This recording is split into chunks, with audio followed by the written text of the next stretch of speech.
News every 15 minutes, weather every 10, and sports twice an hour. Newstalk, KGVO, AM 1290 and 101.5 FM. You're listening to Montana Morning with Peter Christian.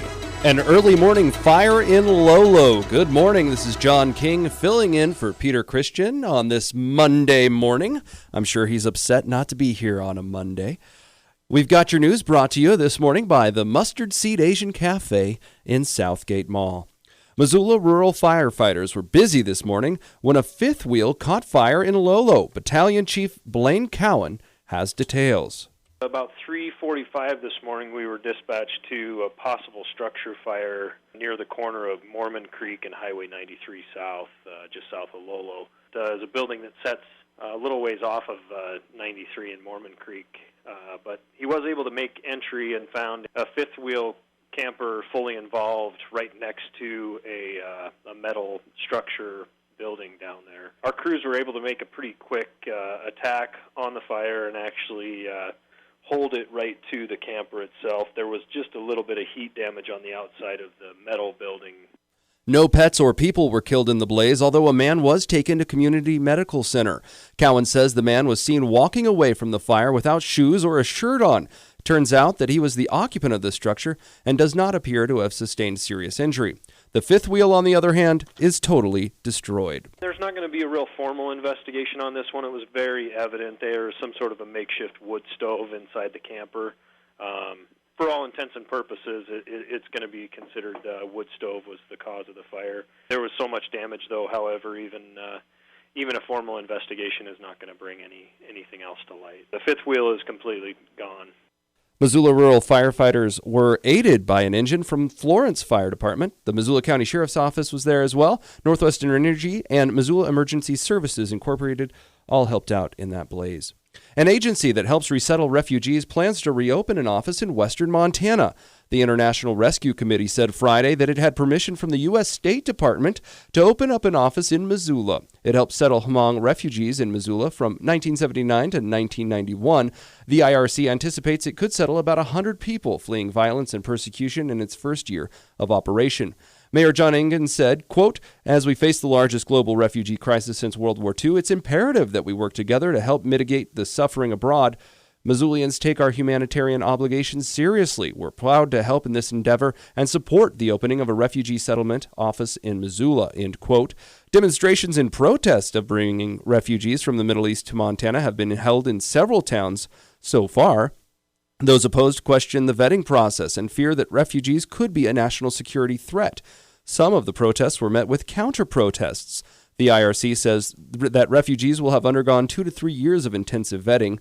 Missoula County commissioners supported the resettlement, while commissioners in Flathead and Ravalli counties have opposed. IRC's Bob Johnson said he is looking forward to help refugees integrate, become self-sufficient, and add to the cultural and economic fabric of Montana, end quote.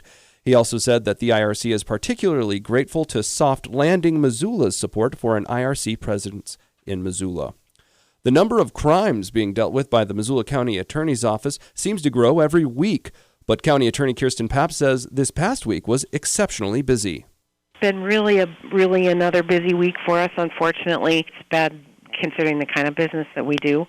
We had 3 jury trials last week, which kind of kept us hopping. In addition to that, this week we had 15 new cases either opened or arrested and charged. More than just the numbers, the types of crimes involved are extremely disheartening, with many of the victims being young children. Assault on a 4-year-old and a partner assault domestic situation that resulted in charges. We had another sexual assault and burglary case involving a woman. We had a theft by deception case filed, which is a felony. DUI 5th offense, which is obviously a felony. A failure to register as a sexual or violent offender. 2 more criminal endangerments involving a 3-year-old that was a passenger in a car in which the parents were allegedly inebriated, and then the child was wandering on the road. There was an assault with a weapon that involved a stabbing. There was a new sexual intercourse without consent case, another felony theft arson case that happened up in Sealy Lake.